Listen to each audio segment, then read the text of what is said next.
are you about to start an associate degree program? Are you getting kind of ready to go, getting all your supplies, making sure that you have your textbook, your ebook, whatever it may be? Are you hearing stories from other students on how challenging it is, or people who have possibly just graduated from nursing school? Are you hearing some of those horror stories? Well, this video, I'm here to give you kind of some of the behind the scenes of why associate degree programs are so challenging, because what they're telling you is probably extremely true. So I'm not here to cause more fear. I'm not here to cause you more anxiety. I am here to give you some insight, some background on associate degree programs. So stay tuned. Hi, I'm Dr. Desiree Nicole. I am a professor at a community college in associate degree program. So I'm here to give you some insight on how these programs are organized, constructed, and what makes them so challenging. So back when I was in school, I graduated as a nurse in 2005. I went to a hospital-based program, and at the end we received an associate degree from our community college. So I know exactly what you're going through, and I chose that pathway because I did not want to go on for a bachelor's degree at that time. My plan was not to be a traditional student. I wanted to go to an associate degree program to kind of just get me in and out and to the bedside. So that was my plan. I didn't feel like I was fully prepared to go to a big university.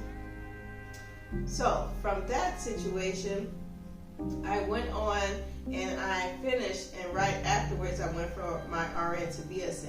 So when I was in my RN to BSN program, my professor told me that back when she was going to school, so I'm going to assume that this was in the 70s, they were told that associate degree programs and hospital-based nursing programs were supposed to be, I guess, dissolved. You know, they were supposed to be closed down after the baccalaureate degrees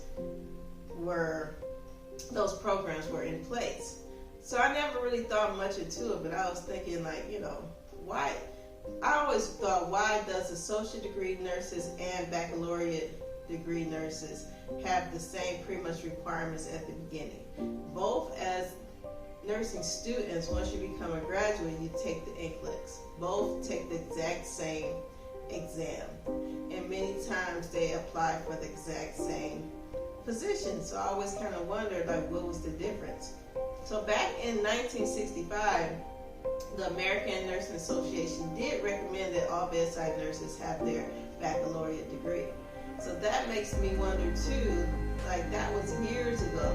So that makes me wonder, how are we still doing it? We are pretty much preparing nurses to be able to perform the same that a nurse that had an extra year performed. We're expected to have the same expectations.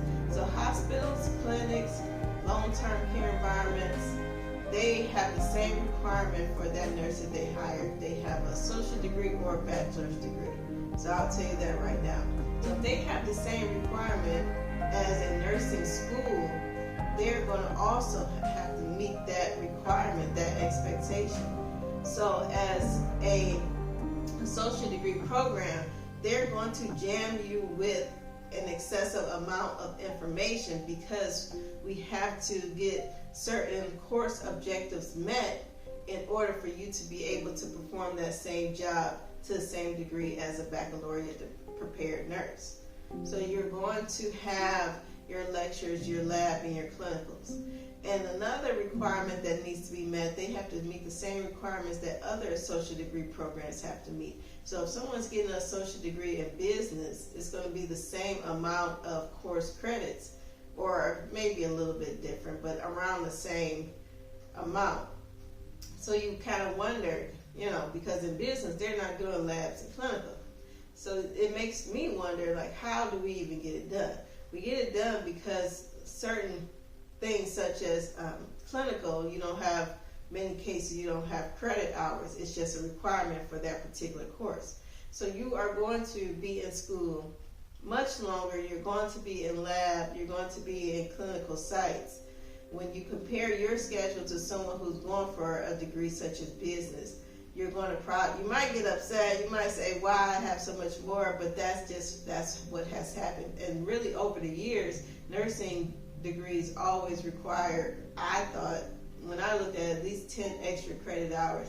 Now they have reduced those hours, but of course nursing curriculums, if you look through them, you'll see how classes were added to like prereqs and co-reqs and other ways in which they could still require a large amount of information from that associate degree student. So it's very tricky. It's like you're in a program that wants to support you, of course. We want to support you, we want you to succeed, but we want you to also meet that high expectation that has been set by the hospitals, and they're going to get it from that baccalaureate degree nurse because they had the extra time.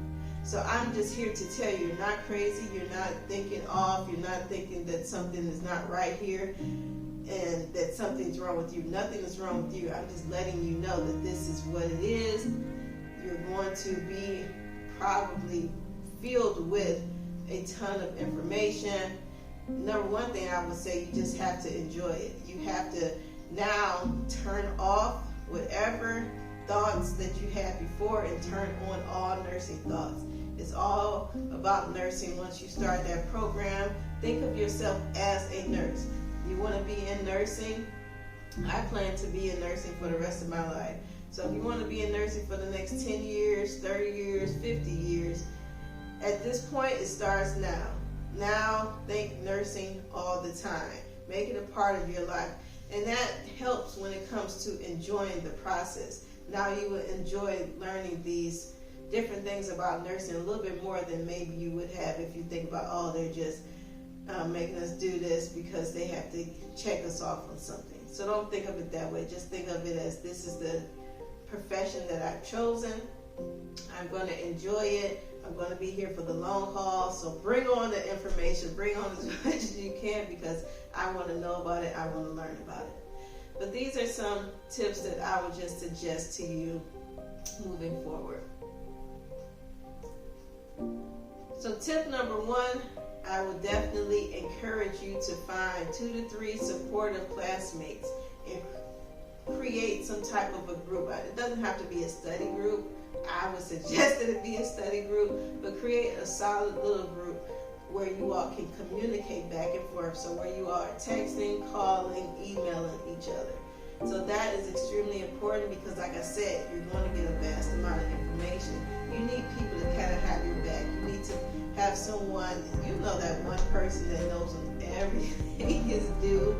They're on top of every single thing. That is the person that you need to become friends with, because they're going to keep you on your toes. Like I just had a class a couple of weeks ago, and many students missed an entire assignment. So I thought to myself, if that was one of my nursing students, that probably wouldn't have happened, because many of my nursing students get together in small little groups and they keep each other very much in the loop.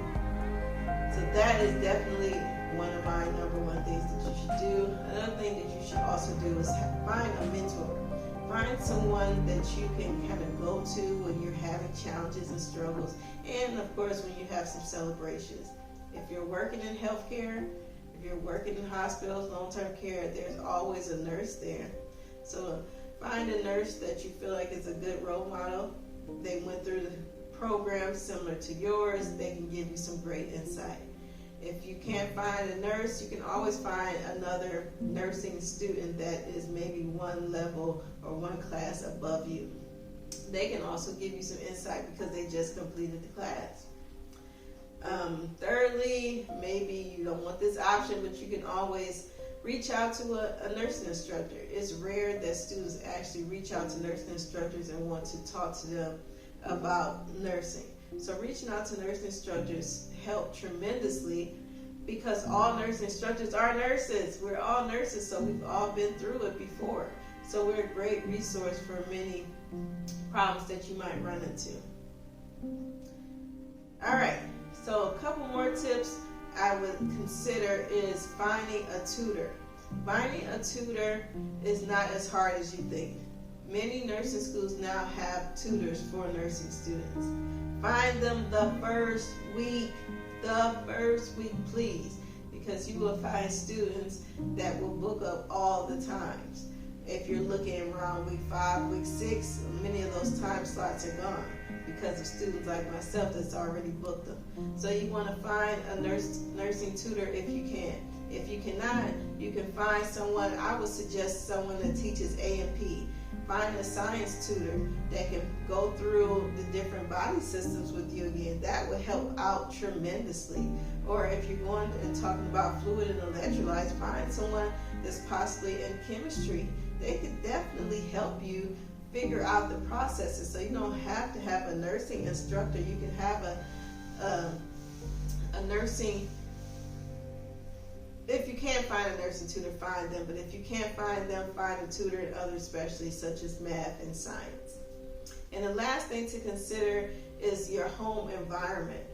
Have a home environment that you want to study in. So start now cleaning up your environment, arranging different things, getting your desk together, getting together where you're going to study. If your home life is not the place to study, find a place that you can. Like typically I would go to Barnes & Noble, or I would just go out for a walk and I would carry my flashcards and I would just walk and flip my flashcards at the same time. So find an environment that you would love to study in. That's very much important. And when you're studying, another great tip to kind of think about is that after an hour, we start to lose the information that we are receiving. So we don't retain the same amount of information after the first hour. And it's usually even worse after day 2 and day 3. You start to forget information that you learned the previous day. So what I would say is find small little pockets throughout your day to study. I wouldn't study more than maybe 45 minutes at a time. After 45 minutes, I would get up, stretch, go do something else. It's probably good to do something physical, like some type of exercise. And then I would get back at it. Or if you want to go and watch a 30-minute video on something else, or just to take your mind off of it, or go cook you something to eat. But that's what I would do, find small time frames where I can study throughout the day. So these are just some things that I was thinking about. I just wanted you to know, please know that these associate degree programs are preparing you to be bedside nurses. That's number one ultimate goal. But I will tell you that it is extremely challenging on both ends. It's challenging for the academic side, and it's challenging for the nursing students. But it is possible. You can do it. You have to set yourself up for success. Don't wait till week 6, week 8, and now you're screaming inside. You have all this anxiety. You don't want to wake up. You don't want to get out of bed. You don't want to go to school now. So don't let it get to that point where it's that bad. Start planning these things out the very first week, and they will save you a tremendous amount of headache. So I want you to succeed. Look at me as a success. I finished my associate degree program back in 2005 from a hospital-based program. So you can do it. You can succeed. Have a great, great day.